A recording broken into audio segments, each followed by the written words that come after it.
Let's maybe start. I think we already have some known faces or names currently.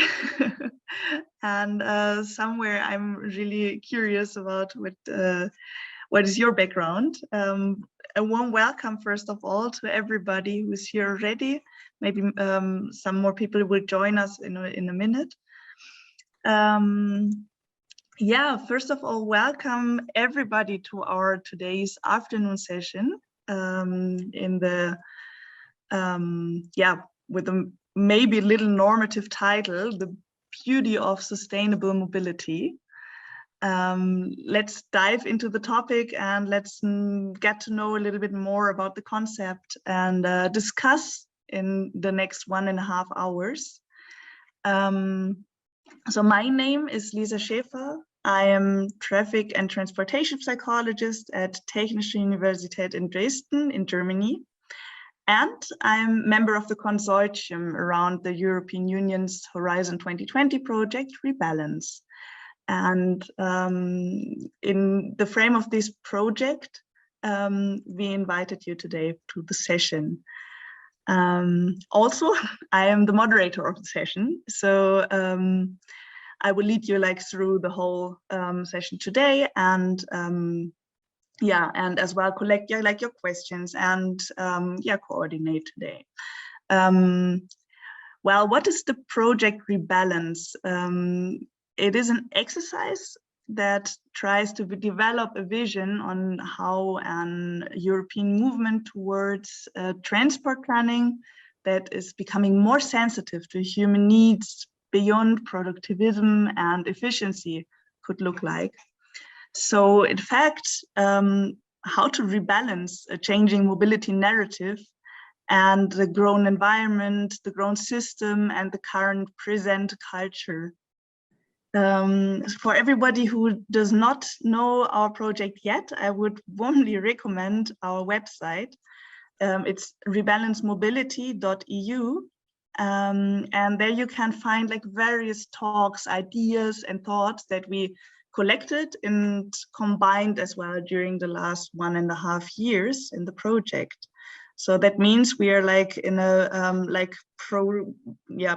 much proceeded state of the project. We collected already many ideas.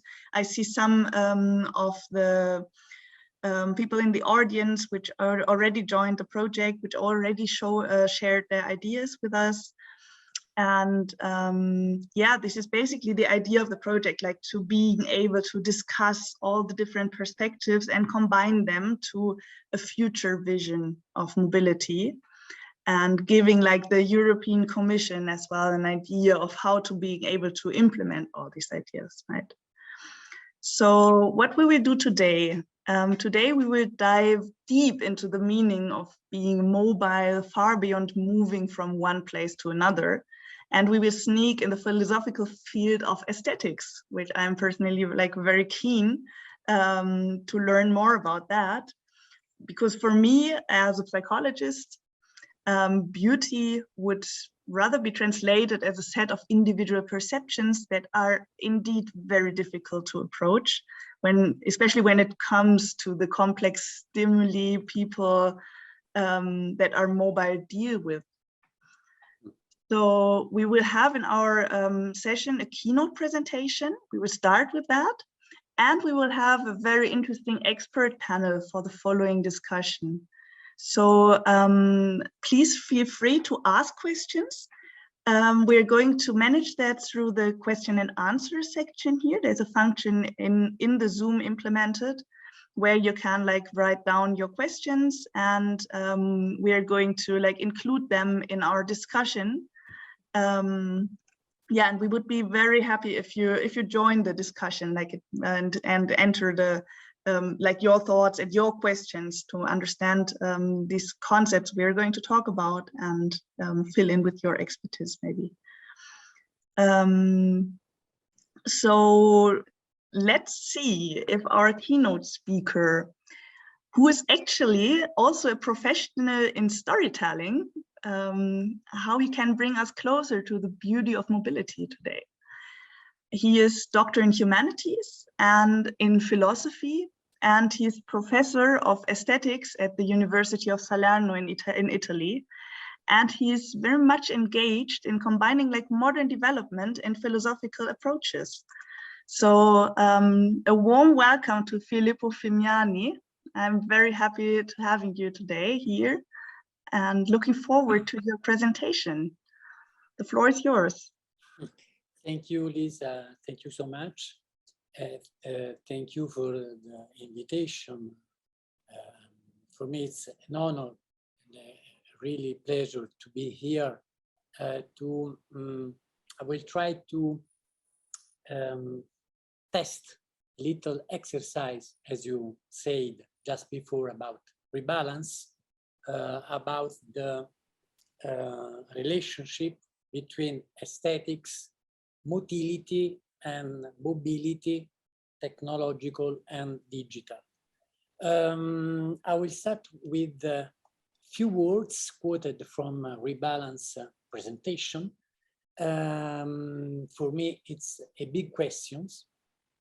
And I will share with you some slides, examples, just 3, and some points or proposal, 10+1, about rebalance and the questions about aesthetics, beauty, motility, and mobility. Sorry for that, but so I will be sure about the time of my talk. So sorry for the presentation. It's not so cute, I know, but it's very practical just to be in time for the talk.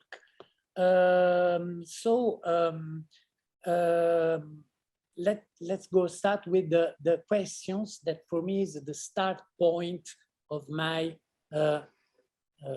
speech here. I'll try to share.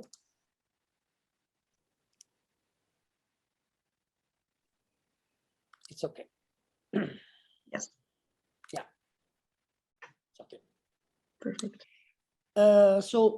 Let's go start with the quotation from Rebalance. How the aesthetics and the quality of experience in mobility may unleash a sense of belonging. What does aesthetics mean here in this quotation? It is about the experience in mobility and what is the quality in this experience, specific one or not at all, and what kind of mobility. Finally, and that's my last point of the 10+1, what can rebalance mean? And what can movere means? A title for my little talk here. It's my first point, movere. According to Cicero, the 3 tasks of the excellent rhetorics are docere, delectare, movere, to teach, to delight, and to move. Movere means, in an active sense, intransitive and transitive, to change place, to wander, to set in motion, to steer, to disturb, to trouble, to remove, to take away, to turn, but also to cause, to promote, to produce, to begin, to put forth. Movere means, finally, to move, to affect, to excite, to inspire, to produce in emotional, affective, intellectual, ethical, and moral sense. Actually, movere means to transform. So let's go to the first word, the more important, maybe, perhaps for us here, aesthetics. What is aesthetics here for rebalance and in experience in mobility? Aesthetics is not only about the beauty of works of art or about objects that aestheticize the urban or natural landscape as monuments, screen facade, advertisement, and so on. Aesthetics comes from the Greek noun aesthesis, sensation, perception. So aesthetics is primarily about sensorium, senses, bodies, movement. Finally, aesthetics is not a noun, but it's a verb. Not a state or a substance, but a process and becoming of sense making. It is not an experience, it is an experience, the quality of which are corporality, sensuality, motility, body motility, performativity, interaction, responsivity, technology, mobility, virtuality, imagination, finally, storytelling.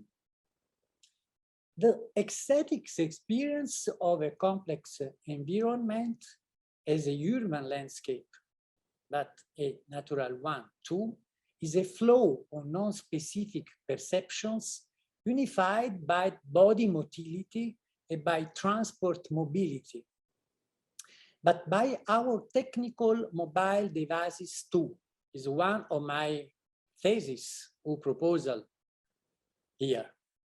Aesthetic experience is a living, responsive, and narrative entanglement, always kinesthetic, from Greek kinesis plus aesthesis, so sensorium in motion, soma aesthetic, from soma, body, all experience, immobility too is embodied, plus aesthesis, and finally, techno-aesthetic, from techne, ars, which means technicity and technology, plus aesthesis, sensorium, perception, embodied.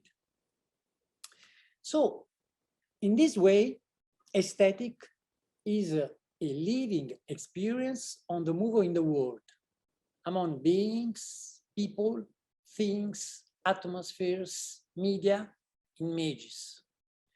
It is a living first-person moving experience of the senses and sense of a place, of a stimmung, as Lisa well knows, a tone, a mood, an active quality. This colored experience of body motility and transport mobility is always embodied, embedded, grounded, and situated by material and immaterial history of the place and by personal history, gender, ethnicity, culture, technology, society, and so on. Let just show you a little example of atmosphere, stimmung, of two body moving by a technological or transport mean, here a bike. So in this way, aesthetics is, first of all, maybe a sensus loci, a sense of place, an individual and collective sense of belonging, a restless process between being and longing, a belonging. Mobility is the strict physical displacement because it implies encounters and co-presence, also mediated by means and by media. Mobility is a particular responsive form of cinematic sense-making between people participating to a common public space. First of all, mobility suggests a bodily awareness of being entangled by a dynamic ecosystem, where sensation carries signification, where aesthetic holds ethic, where hybrid imagination connects by technology to images. But aesthetics is a locus communis as well, because a community is aesthetic, ethical, and narrative. Through the senses, we experience an existing common sense, or we create a new one. singular or ordinary, unique or standard, aesthetic common sense making, shared through the senses and through common places and tropism. So, from my point of view, motility, and here I mean always body motility and mobility, and I mean transport mobility, are the two sides of the living experience of this ethical aesthetic disclosing of meaning by conventional and mediated by technology to everyday stories of exclusion and inclusion of bodies and beings, of human and non-human lives. But the questions about mobility and non-human lives, it's a very, very big question that here I can touch.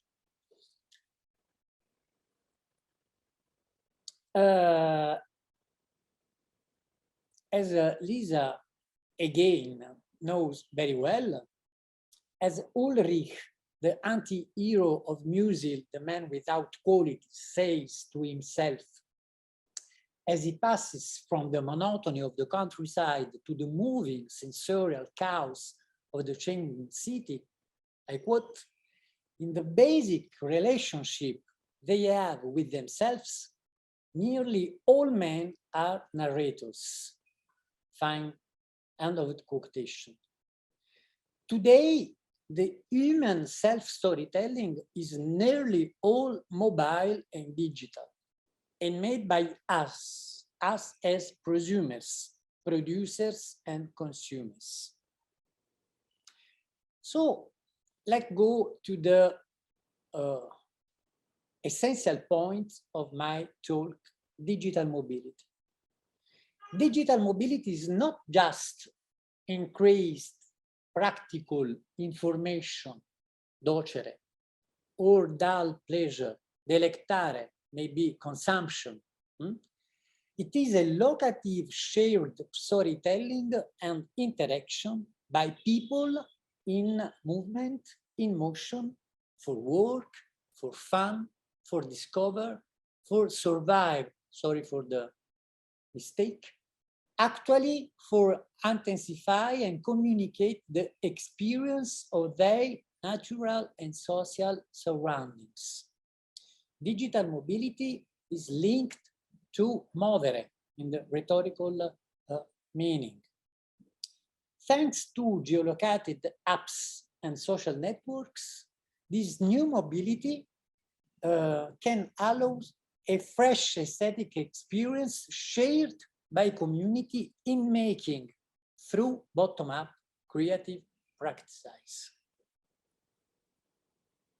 So let me show you just the first example for a community in making by digital mobility and a technological mobility plus transport mobility.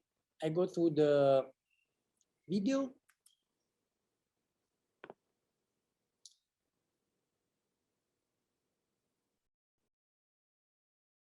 Lisa, it's okay? Okay. Ah, perfect. A bit self-conscious. Okay, let's start.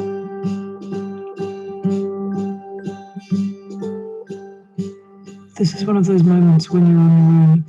You might feel a little odd at first, a bit self-conscious or a bit awkward, but you're all right, and it's okay. Relax and find somewhere that you like. It might be a particular building or a road junction. When you have found somewhere you like, give yourself a name and describe yourself. So I'm starting at Oxford Circus. Okay, I'm not too far from Carton Milky. I'm hiding by an old church on Helmet Row.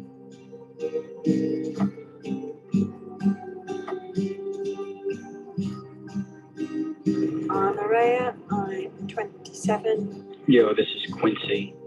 My name today is AJ. My name is Ascendant. I am grey, stark, and colonial. I'm Ella, and I'm 41 and I'm afraid. Okay.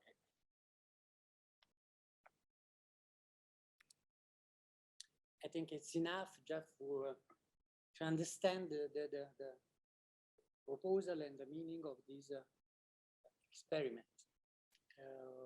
Find somewhere you like, then give yourself a name and describe yourself. A digital storytelling shared by technology, mobile devices, about the aesthetic experience of a place.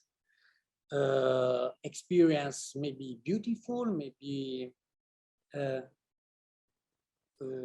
scaring, always embodied, embedded, grounded, and situated by cultural, social, and so on types of connotation.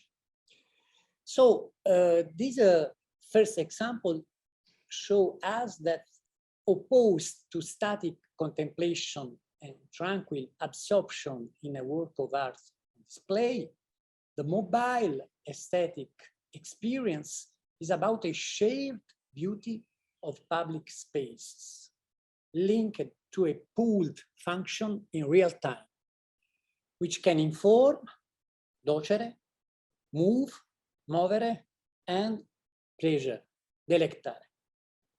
The ecological and sustainable functionality of mobility affords an aesthetic matter.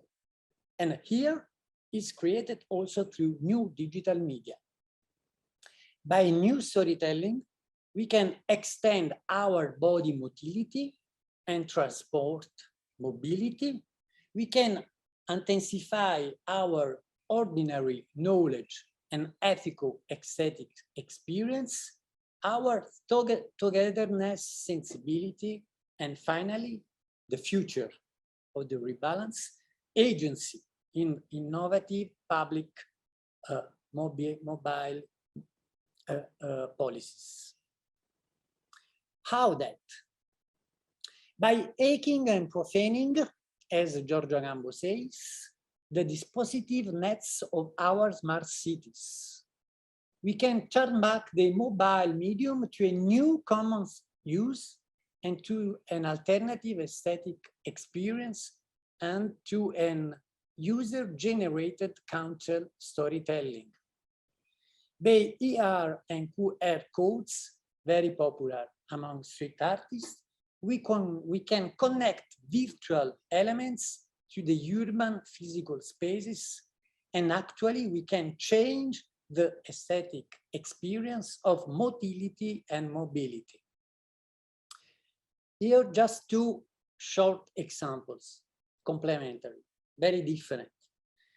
In new digital mobility, ER can restore visibility to the removed or move us to a new one. By a virtual reenactment on our portable device, different layers of reality, virtual and actual, past and present, maybe we can say dead and living, are perceivable at the same times. A more inclusive archive of the memory of the city spaces is generated. First example is the case of Suiza, graveyard in Berlin and Bologna.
A ghost from the past, again in the void of the urban space.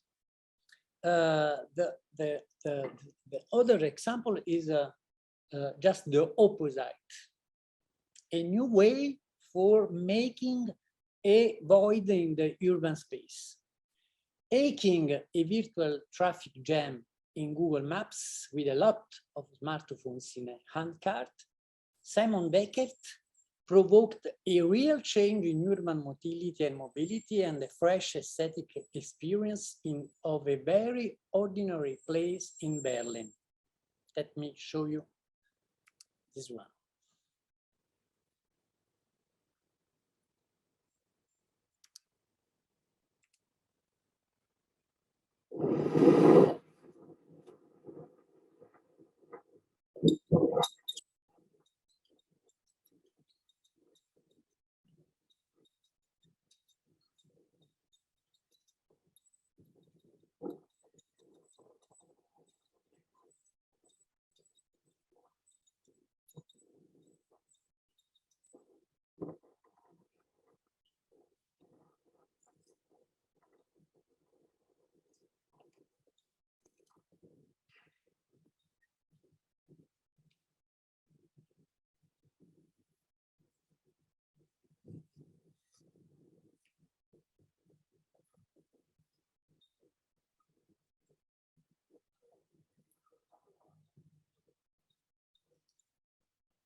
Okay, it's enough, I think. So a terrain bug in the city created by a virtual traffic jam.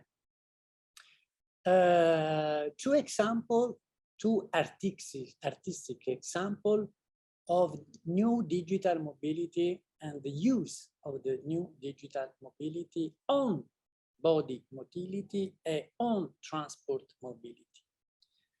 But mobile devices can mobilize a non-placed ethical aesthetic sensibility and inclusive sociability too. They can perform an humanitarian human movere, allowing the very existential storytelling of extreme experience in truly new dramatic motility and mobility, as migration, exile of refugees, poverty, and marginalization. Today, smartphones are essential tools for producing digital self-representation and witness, and a real witness and human connectedness. And about the migration, the storytelling of the new migration and the digital devices, we have to rethink completely our idea of selfies, maybe. Selfies are shared pictures, not only represent pre-existing selves, individual or collective, but here constitute moving selves in a very globalized process of representation, self-construction, and self-understanding. They not simply capture the displacement as a storytelling topic, but they are in themselves expression and experience of an extraordinary human mobility. Shared pictures move us to be aware, docere plus movere, of the mobility of the others, minorities, refugees, asylum seekers, migrants in European political and social spaces and mediascapes, let me show you a very effective short BBC video.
So let me go to my last point, my additional point. It's about rebalance itself.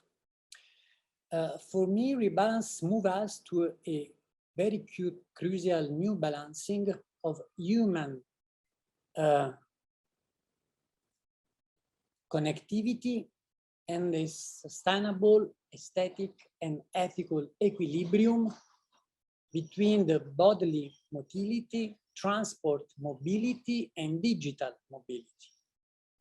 Like Calder's childish mobile sculptures, rebalance is a model in motion, a model in action, to encourage us to rearrange the relationship between human experience, environment, and technology. At once playful, instructive, and provoking, delectare, docere, and movere, rebalance, it is an innovative dispositive not for dreaming to floating in the space or walk on the moon, but to moving us on a better earth and into our concrete world together in difference and in a better way. Thank you so much. Filippo, thank you very much for this very interesting presentation, and as well for the very impressive last video impression.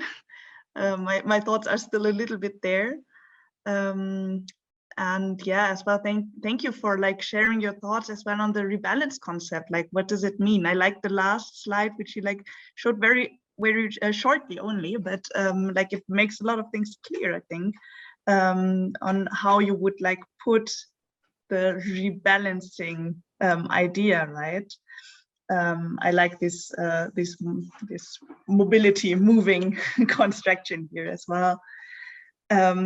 Just as an immediate reaction, which was as well like triggered from your like idea of technology and how the smartphone is like changing everything. Would you say that we are now more aware of our environment, of the like perceiving the aesthetics of our being mobile, or is it maybe less because of like the evolvement of the smartphones? What would you say? Thank you for Liza for the questions. I have not I think that the best is not looking for just an unique answer, because mobility and mobile mobility, digital mobility, is finally dialectical, because it's, and very, or if you want, very different. Instrumental, playful, commercial, performative, documentary, artistic, aesthetic, ethical, political, existential, and so on. Mobile technology is used at the same time for the authorities, the powers, for exercise power, by commercial agencies to increase consumption, by citizens and artists to generate new form of resistance and extraordinary aesthetic, maybe, counter storytelling, or poetic experience in our urban spaces of the everyday life, or by the users to inform or to narrate their stories of life, joy, pain, very superficial or very deep, you know. So it's your questions is about the technology in general. Technology in its has no is not in itself good or devil. It depends from the uses. Uses belong to us. So I hope that we can be more ethical users and prosumers of mobile technology. So thank you. As far as I understand, though, is that the technical development has to be like incorporated in our idea of being mobile, of mobility, right? And like because it is everywhere. Yeah, as you know very well, embodiment is an entanglement, the new words of today. Absolutely. It is material and technological. We are all cybers, if you want. So beautiful. Yes. Okay. Thank you. I think like this would be a nice moment to invite as well our two experts to the panel here, because like as you mentioned, like mobility is so many different aspects. So how would we be able to discuss that with only two of us? I think it's very, very interesting how different the field is here. We are having on stage, the virtual stage.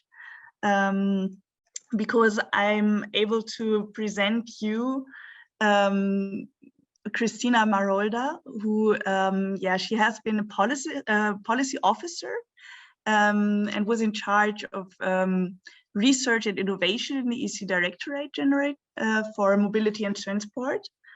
And she was in charge of designing innovative strategy for European transport infrastructure and logistics. But also she is actually a studied architecturist, and this is, I think, a very interesting combination, like having this built environment and all these like grown aspects of our world we are living in, and combining it and bringing it to a strategical and like more meta transport infrastructure and logistic level. She's as well very much engaged in the topic of gender issues, and especially in transport, but in general in women in science, which is, I think, another important and interesting aspect when we're talking about like mobility in general, and what you mentioned, Filippo, as well, that it is like about like being inclusive, about the different perceptions of all these different people in the world, right? So welcome, Christina. And hello. Thank you for being here. Thank you for inviting. So may I react first of all of one aspect of Filippo's presentation that was really digging deep into my humanistic education and in my old Greek and Latin studies. What I really would like to highlight is that the double meaning of move, that is both movement and emotion. And to move is a moving movie, it's a moving book.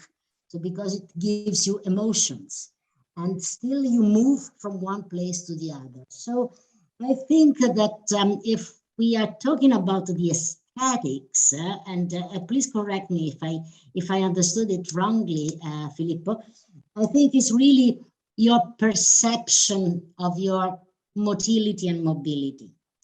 And through this perception, you can maybe also reorganize, also with the help of technology, your spatial and social connections. So that is extremely important, and that is something that is so individual, because I mean you cannot have the same emotions, the same perceptions of other people. But then, I mean, I try to go back to the designer role that we have also mainly in this group, and I see, is it possible that the design of mobility means tools, technologies can bias, can influence the behaviors towards more sustainable social ones? So if we take your three main Kikiros words and we go backwards, so from movere, if we move in a certain way and we can delight this movement, can we teach people something different? And so, and also teaching that, can we inspire their belonging to a space? And so that is a very difficult role, though, for a designer, because you have really to match individual feelings with some general rules. How do you react to this position? I mean, to this, it's not really a question, it's a major question that I pose. It's not a question to you, but it's really a doubt of what should the designer do. Thank you, Christina. You are absolutely right. Thank you. On the double meanings of movere, to move in motion, and to move to affect. It's the double meaning in Latin and classic rhetorics too. You are absolutely right on the situated perspective and experience too. When I said always embodied embedded, grounded, and situated, I wander to the best and well-known literatures on gender studies and post-gender studies about this topic. And finally, I am very, very with you about the proposal, the mission of rebalance is just exactly this one.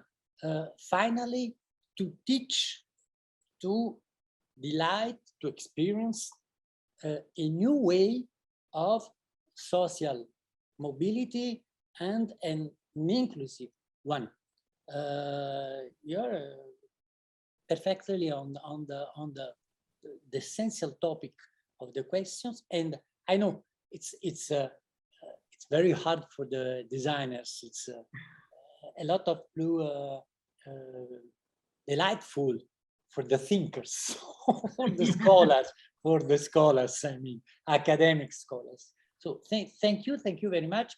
I think that's the questions about the European project, in fact. Yeah.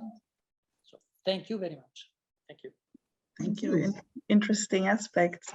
May I invite one more person to the panel, like when talking about like academic scholars who are trying to like break these things into models and like trying to understand like the logic behind that as well. I would like to introduce you Mr. Dr. Gadia Pourachem. He's a senior researcher and a project manager in the Department of the International Research Projects at the University of Žilina in Slovakia. He's as well a member of our consortium for the Rebalance project. And yeah, he holds a PhD in transportation engineering and planning, actually.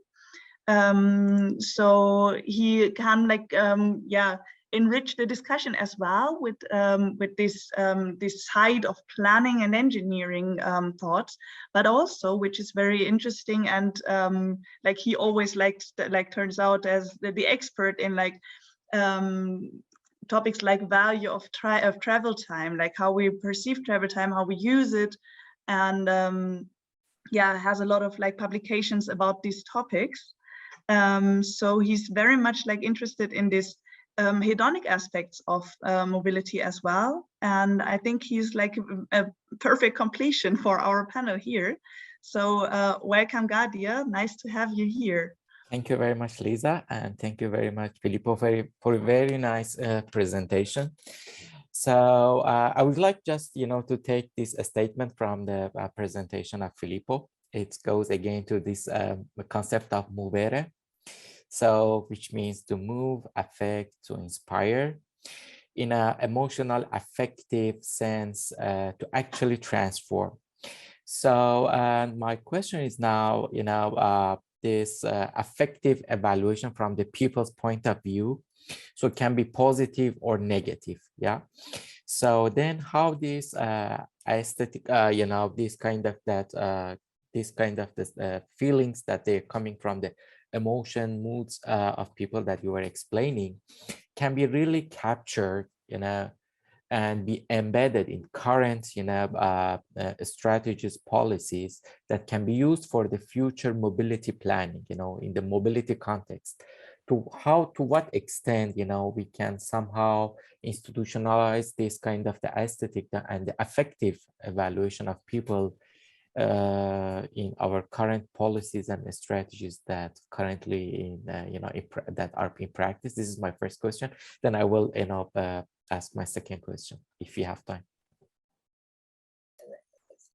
Thank you very much, Gadir. I will like to answer. It's not my work. It's not on me. Because the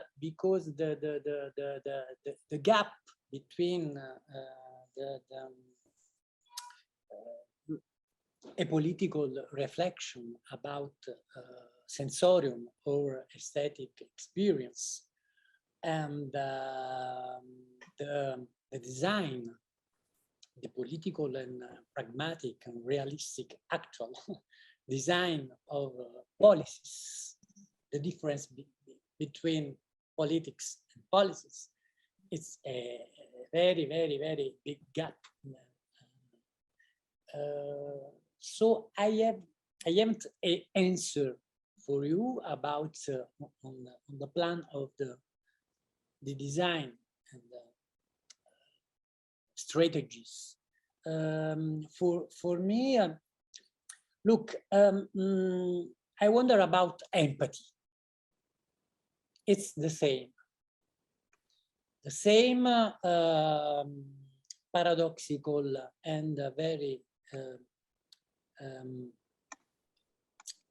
double logic of the empathy is the logic of the digital mobility. Empathy too is positive and negative.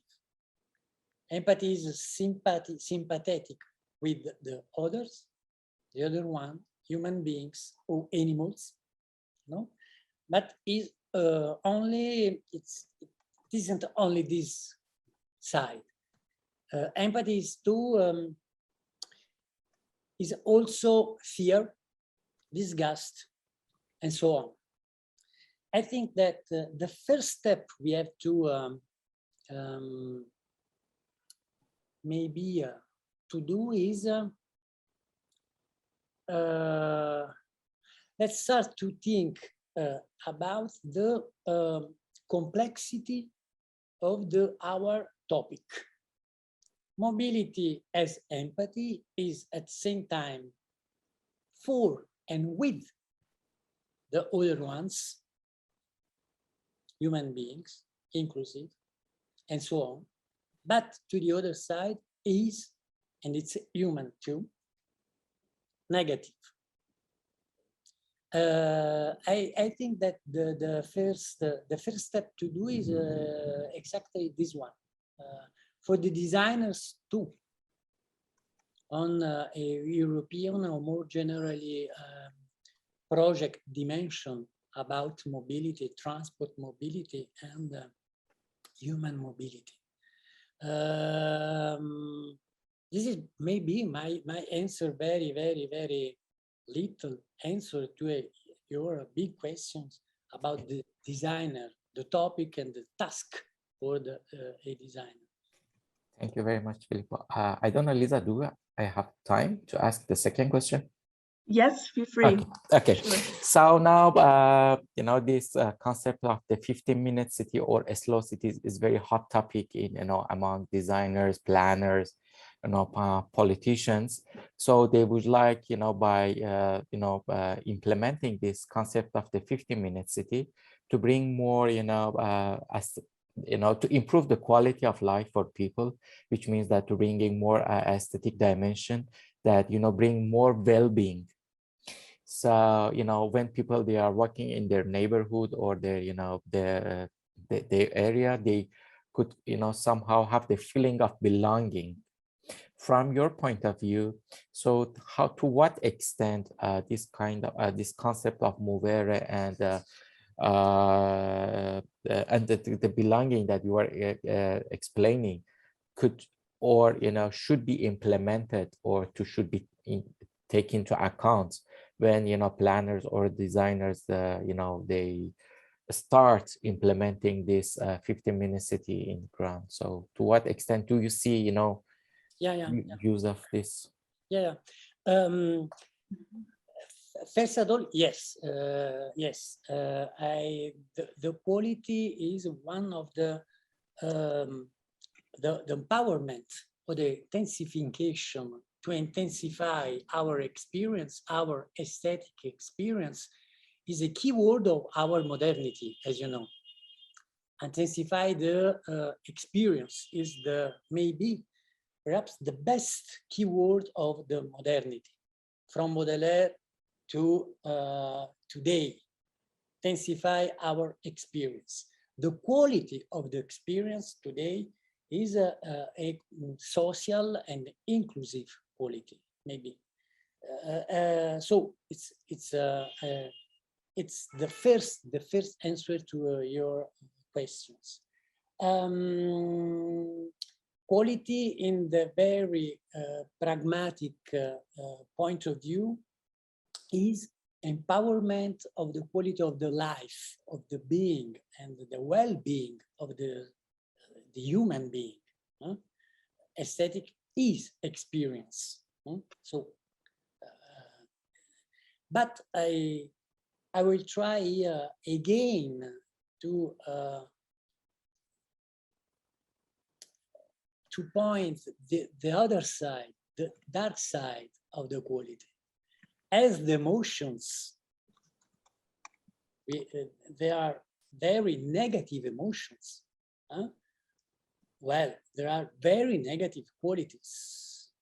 And now, today, for us, in our world, in our cities, in our urban and transnational spaces, negative dimension, the negative qualities, it's a big thing that we have to do with that.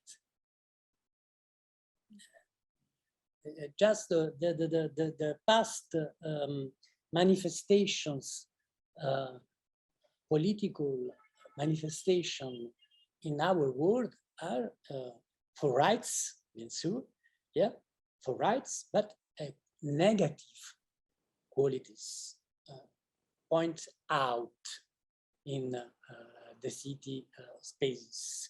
So I would like to remember again, we have to be maybe look to the future. Maybe we have to be just a little utopians, but we have not to be politically correct. Never.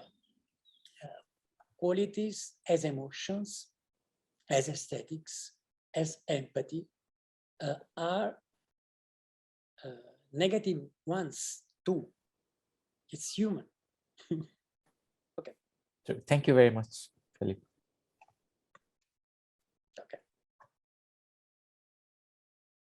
Yeah, thank you very much. This is yeah, a huge field, and I see that as well from the philosophical point of view. Like, it's not so easy to give like concrete answers to how to solve or how to change, right?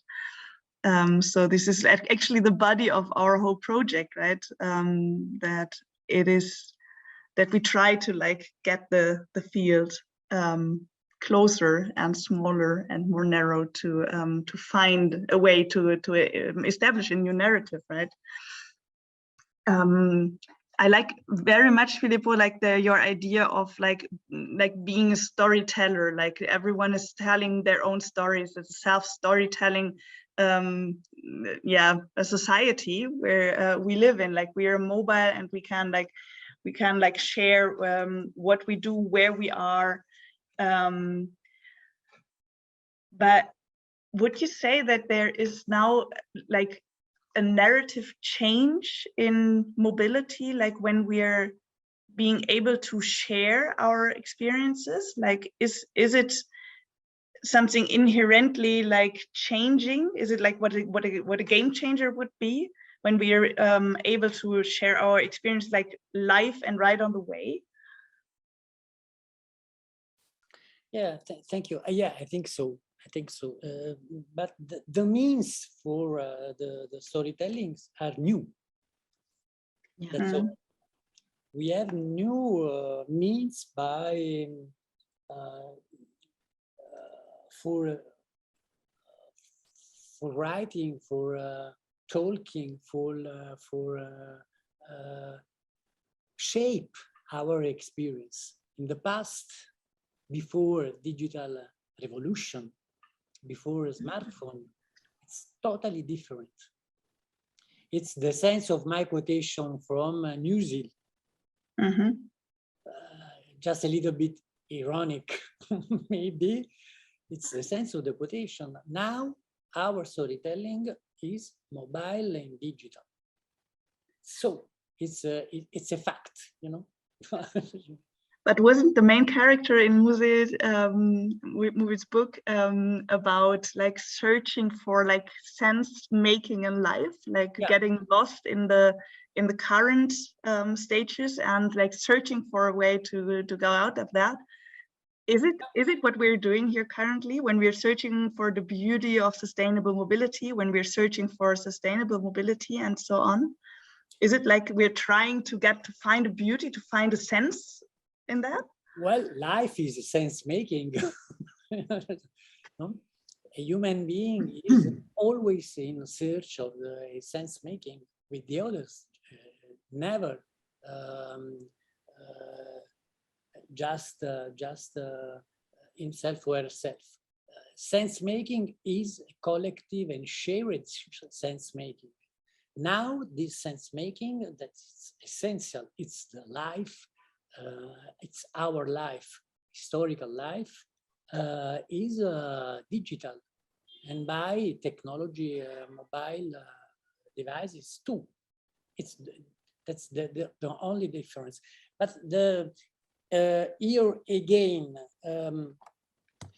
Musil is a photographer about the crisis, the crisis of the modernity.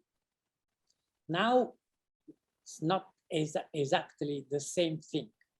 So we have to be to get out from the nihilism or from the pessimism or from the crisis of the modernity and look to the future.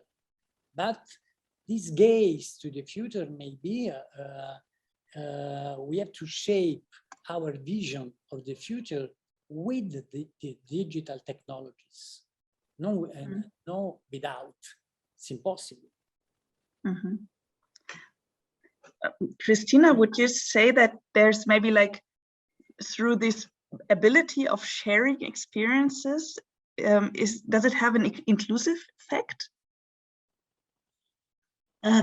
Yes, yes. I was thinking about this storytelling. In fact, it's quite intriguing that this moving and mobility is also storytelling. I had another reflection I made that for me, storytelling implies somehow seamless.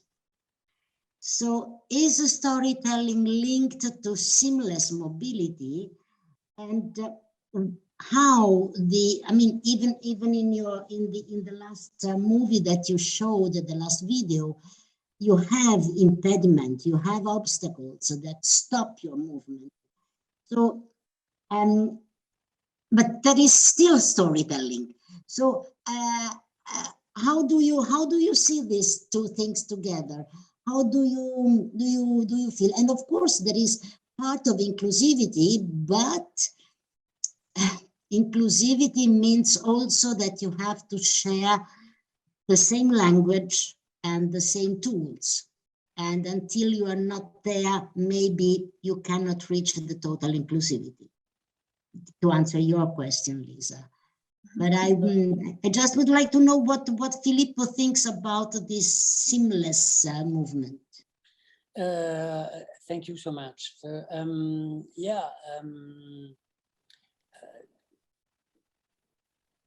Well, now we have nearly all, to quote again Musil, nearly all we have the same tools. Nearly. This one. Nearly all. Yes. Nearly. No, it's okay. I am not a fan of this one. No. I am dreaming about the Greece and the holidays just to put off this one. So, okay.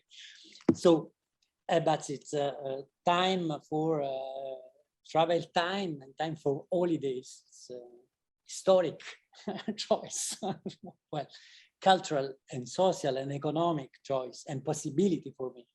I know very well. So if we look at this one like a very essential tool for storytelling, positive and negative.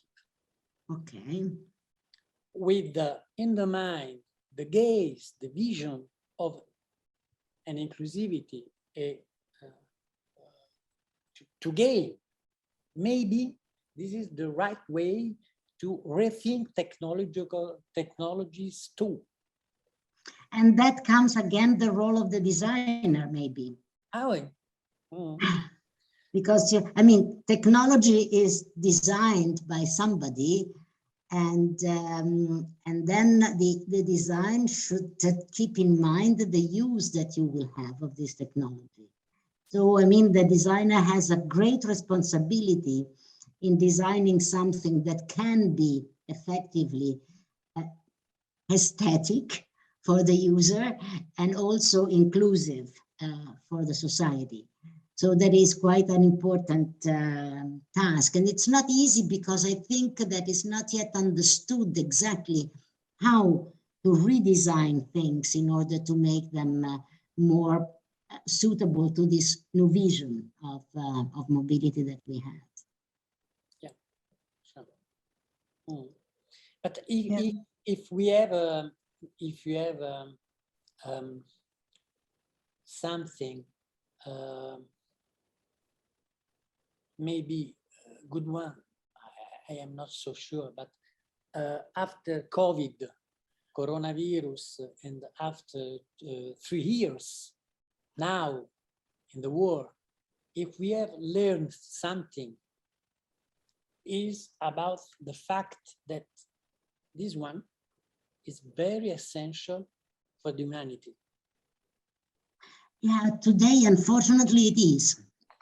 I mean, I don't know what we can do without. Well, you know, a few months ago, I had an accident and my phone was broken, and I was totally lost. Yeah. Because even if I when I get to the other one and I recovered all the data that I had in the cloud, I missed something. And that was some essential thing that I couldn't recover. So it is really, we are really giving this tool really part of our lives. And well, well, one of the things that could not work is the emergency calls. I had an accident. So usually they use your phone to have the emergency call, but the phone was broken with the accident. So, and then a friend of mine said, remember to put always a little piece of paper together with your identity card, with the right numbers. So, you know, we are depending on technology, but we should always have a plan B and another solution that is a little bit more traditional. And I don't know if that is also for our vision of the new mobility schemes, of the new mobility patterns and so on. Maybe we should try to recover something from the tradition that is not too bad. That is not too bad indeed. Yeah, sure. Yeah.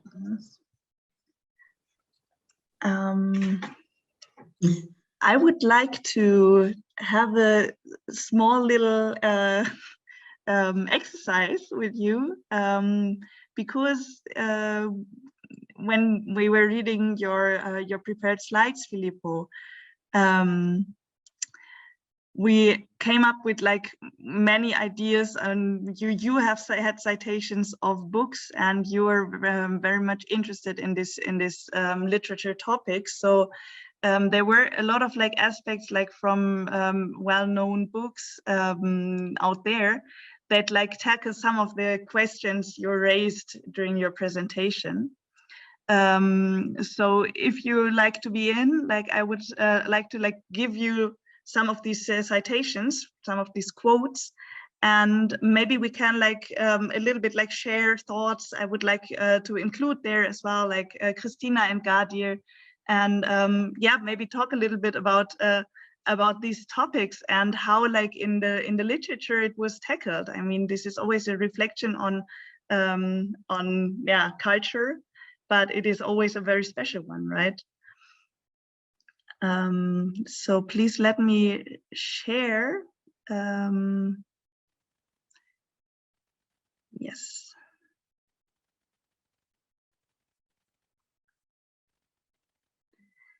And for the audience, I think it is like, as well for the panel, it is not so important like where these citations or quotes are from, but I think they tackle some of these aspects we started discussing already. So maybe it like gives a nice wrap up for the topic as well, as we are approaching like the final of this session, right? Yeah, actually, there's one book which for my part, I don't know this piece of work, but I pretty much like it because it's about like the sense of contemplation and stillness, which like very much tackles as well like aesthetics and experience maybe in everyday life. So Mr. Palomer is standing on the shore looking at a wave. Not that he's lost in contemplation of the waves. He's not lost because he's quite aware of what he's doing. He wants to look at a wave and he's looking at it. He's not contemplating because for contemplation, you need the right temperament, the right mood, and the right combination of exterior circumstances. And though Mr. Palomer has nothing against contemplation in principle, none of these three conditions applies to him. So is someone of you like interested in like making a first move on connecting it with like aesthetics, with mobility in general, or with the concept?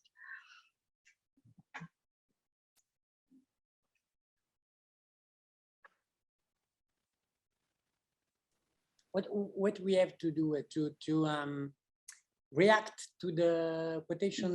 Yes, I would be very interested in your reaction. What do you think about it, like, and like with having like this first discussion parts in mind, and yeah, what would you say if we? Well, as all Italians, I love Calvino. So you know, it's a genius and a very, very important writer of literature, just in the world, not only in Italian literature, I think. This is a mise en scène, you know, it's a theatralization. It's a topos. A man standing on the shore looking at a wave is a topos in the history of the literature. It's not just Calvino. It comes from a very, very long history of the literature and rhetorics and poetics. Here there are, I think, 2 points. First is the contemplation. The idea of the contemplation here refused by Palomer, not in itself, but by Palomer for the real and actual situation of his gaze. This contemplation is exactly the contemplation that I evocate in my talk. Contemplation as absorption in natural landscape or in a work of art or in the beauty, natural beauty or in the artistic beauty. So when we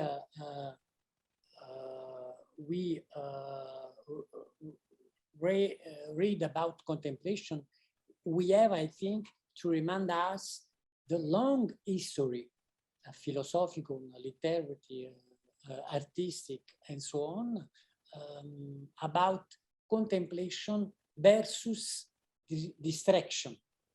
Our experience in urban landscape, first of all, is distraction, not contemplation. From Benjamin to today, distraction. And distraction is use, is function, not beauty. Okay. So first of all, here not contemplation, aesthetic contemplation of natural landscape, but another type of attitude, of gaze. But the point more important for me is that here Palomar is, as Calvino writes, is quite aware of what he's doing. The intellectual dimension of the contemplation of the aesthetic experience is essential. And in my talk, I emphasize this dimension of awareness of aesthetic experience. We know what we are doing. When we take this one, we know what we are doing. Yes. A lot of knowledge, a lot of skills are convocated by these mobile devices, you know? So yes. I would like to refer to. Sorry, a good question is, what about the Palomar standing on the shore with the smartphone in the hand? Smartphone in the hand. This is exactly what I wanted to ask to Gadir. Maybe you have some thoughts about that. I know that you're much interested in this combination of technology and and travel and perceived traveling, right? Actually, it brought me some examples. And now, for instance, do you need to to travel somewhere? I mean, for socializing or with your friends, for going to restaurant. If you have a mobile phone, so if you are not in a good mood, perhaps you will order, through your mobile phone, and they will deliver the food to you. But because I was thinking about this contemplation and the stillness, you can go out and you can walk, or you can, take your bike to the next restaurant, to your place, and you can, have this kind of the good feeling of being, with others, that change your mood, and you can, enjoy the environment, and having this kind of the well-being. But on the other hand, you can, use your mobile phone. You can, order your food, and they will deliver, and there won't be any, mobility need, or this kind of the stuff, And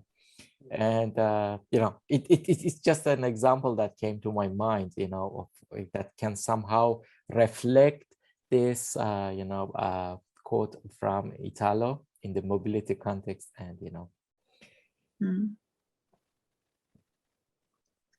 Yes, yeah, I'm wondering as well, like if using the mobile phone, I mean, as in the psychology, we're often calling it like maybe distraction, or tackling as a distraction, and maybe therefore a problem in mobility safety, for instance. But at the same time, like what you both raised, like the smartphone can as well be like as an inherent like meaning for being mobile, for you're using the smartphone because you want to use it, because you decide to use it, right? And not because it is like just interfering in your actual activity you're performing at the moment, right? Depends very much what you use your smartphone for. Yeah. Because if you use your smartphone to picture the wave and then have your time at home to contemplate it, it reminds me very much of the typical Japanese tourist that was just taking pictures without stopping a moment in front of a monument. So, and I'm afraid that we are using a lot of this kind of fixing moments without reflecting on them, maybe to share them. And that is something that maybe, Filippo, we should reflect again. what does it mean sharing? Sharing is really the willingness to communicate, or is just to have it done. I mean, if I see how the images are shared on social media, sometimes I really think, why are these people putting these pictures there? Why do they think they should interest me? You know, so, and indeed, as you said before, and I cannot agree more, is that technology is nothing in itself. Technology is the use we make of it. So it can change a lot, also the perception. Yeah. Yes. Yeah. I liked a lot the different perspectives like we could have like on the smartphone use, right? So thank you for the picture as well of like the image of the wave. Really nice. Maybe we have time for another quotation, which is coming from the sense of movement and change.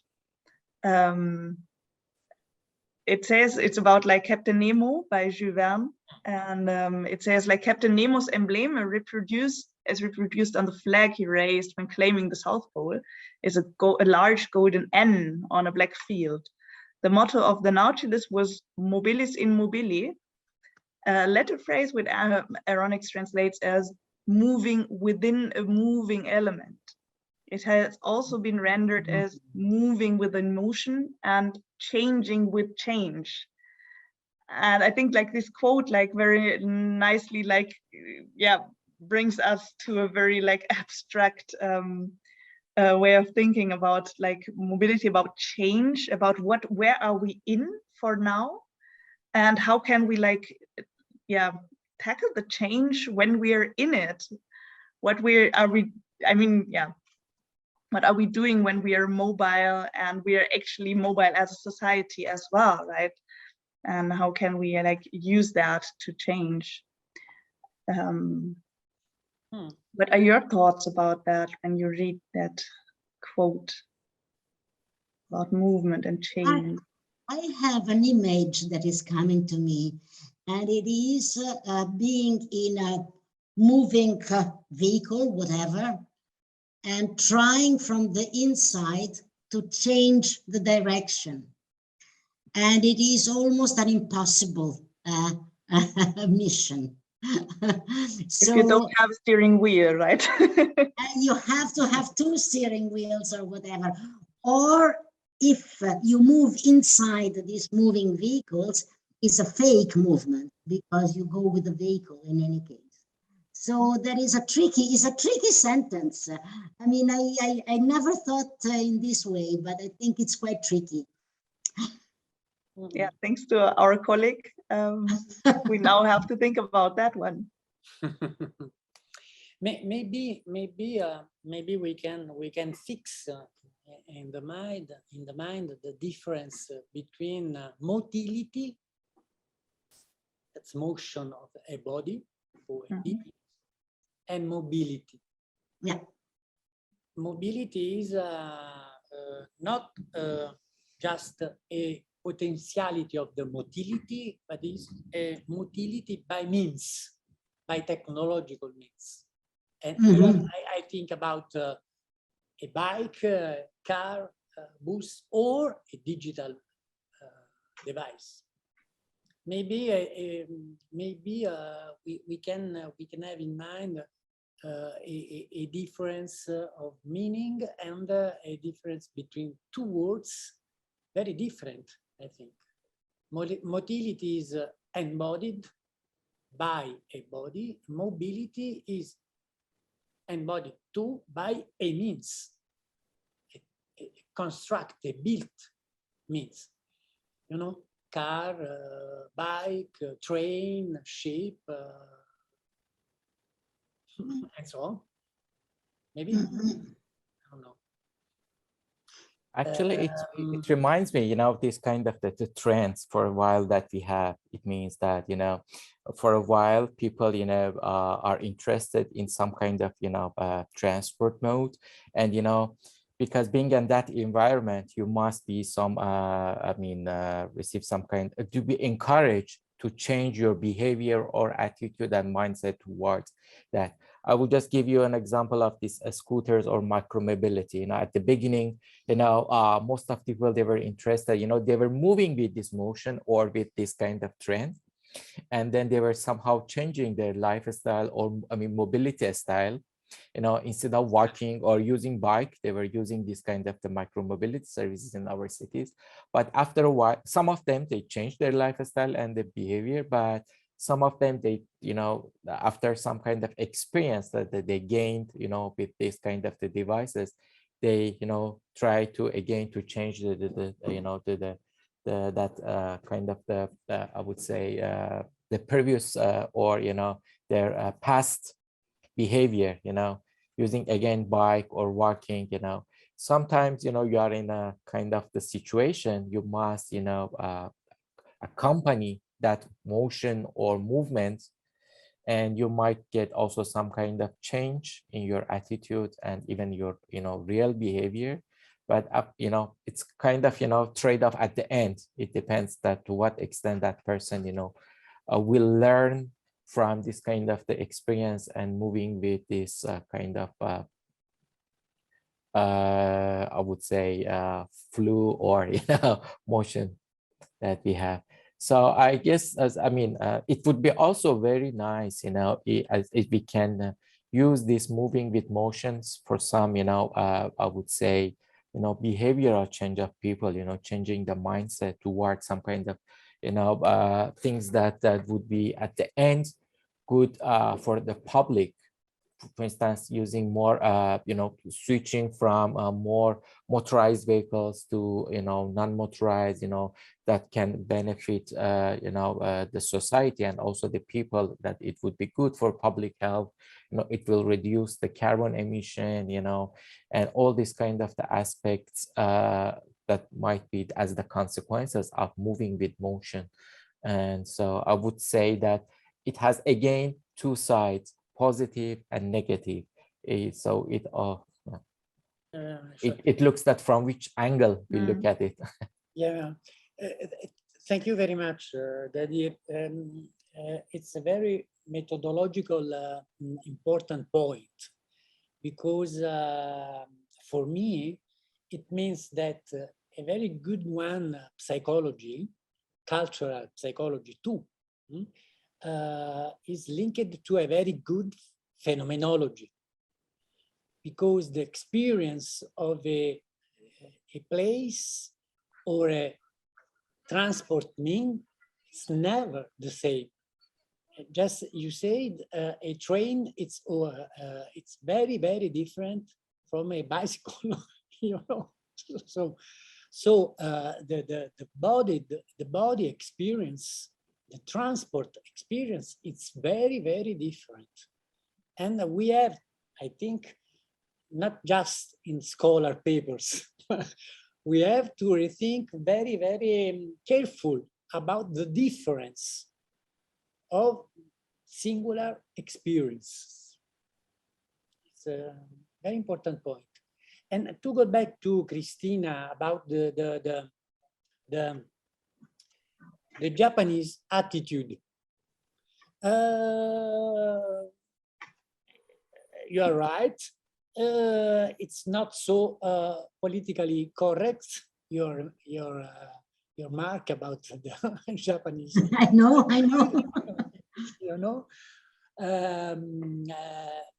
Just for smiling about this point. There are a lot of artists that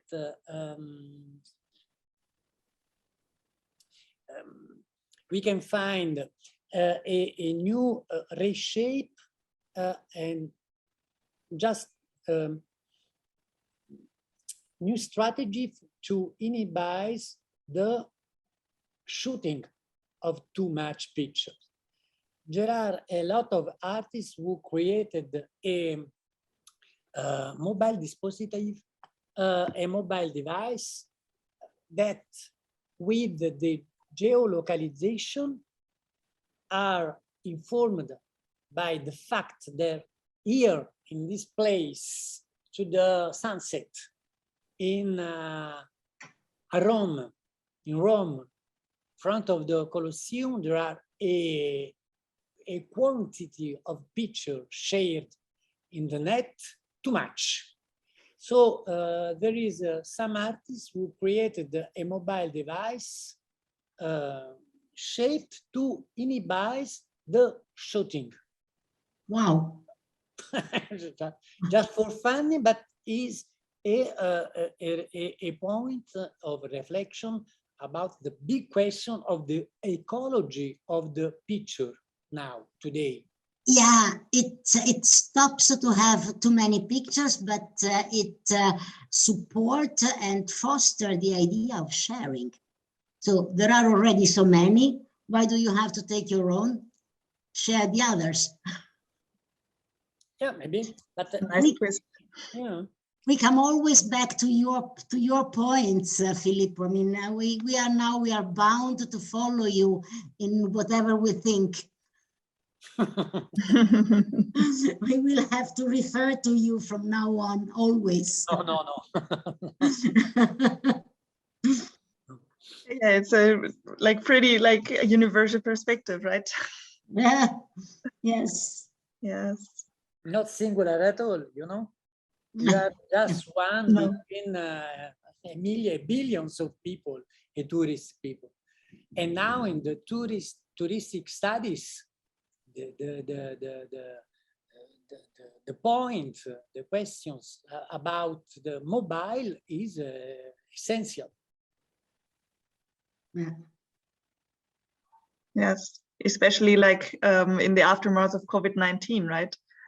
Yeah. We see how more and more people again start traveling, and how now where they're lacking a lot of stuff because of the crisis before, we have big problems, right? And everyone strives to move again.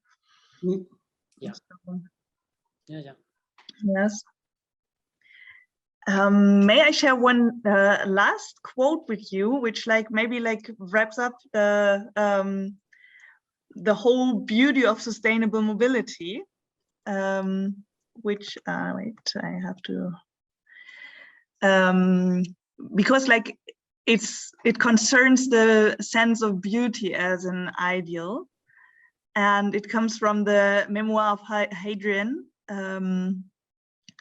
And it says, "My ideal was contained within the word beauty, so difficult to define despite all the evidence of our senses.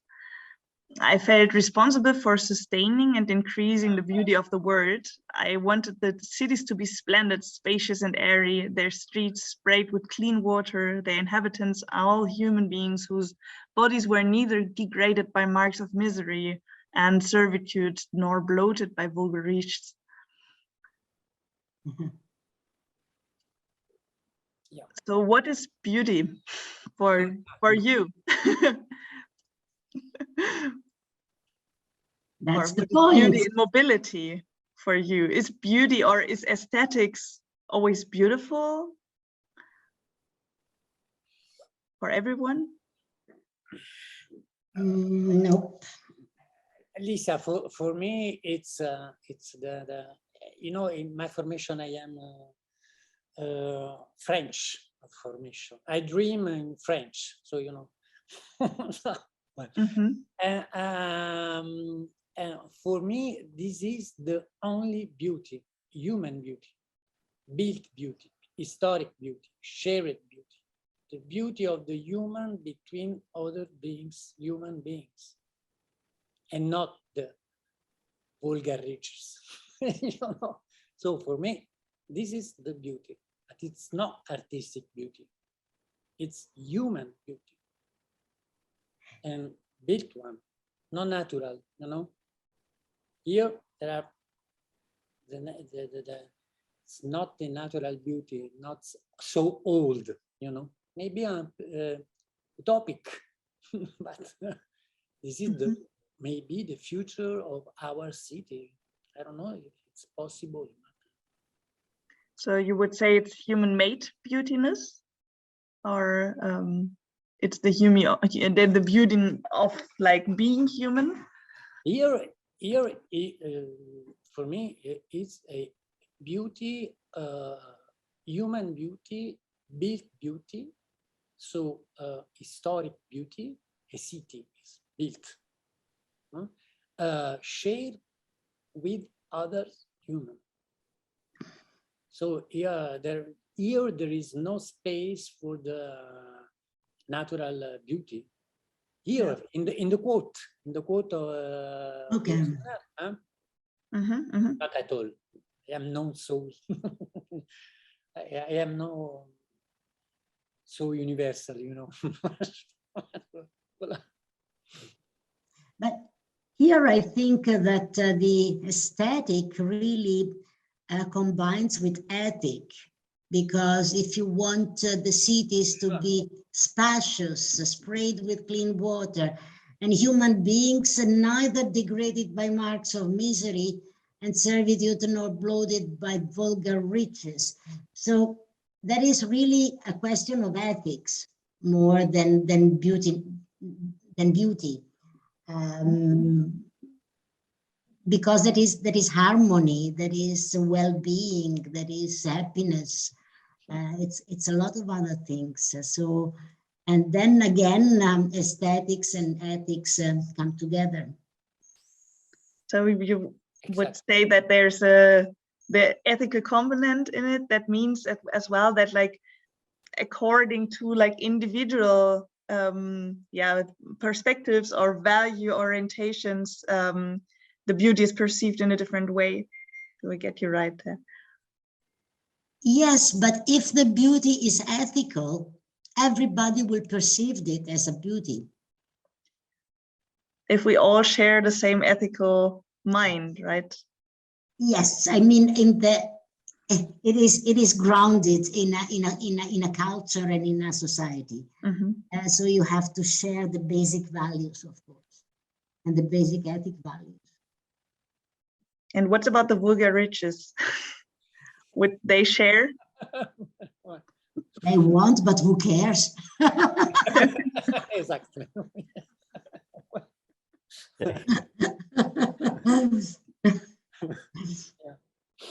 Yeah.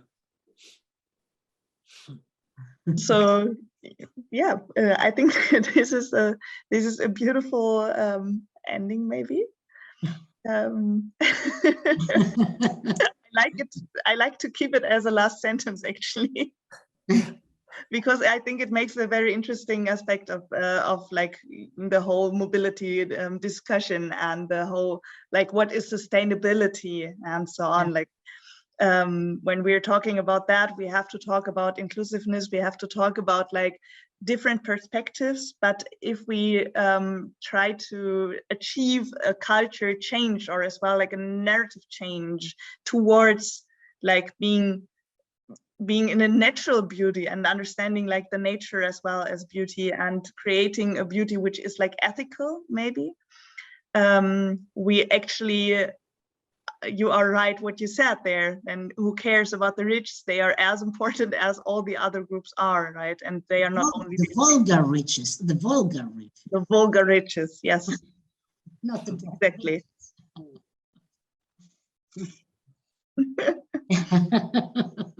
But it is nice as an ending here. Absolutely. Yes. So thank you for the very interesting discussion. I would have liked to like keep it running even longer. But yeah, thank you very much. It was very interesting for me. I hope as well like the audience enjoyed.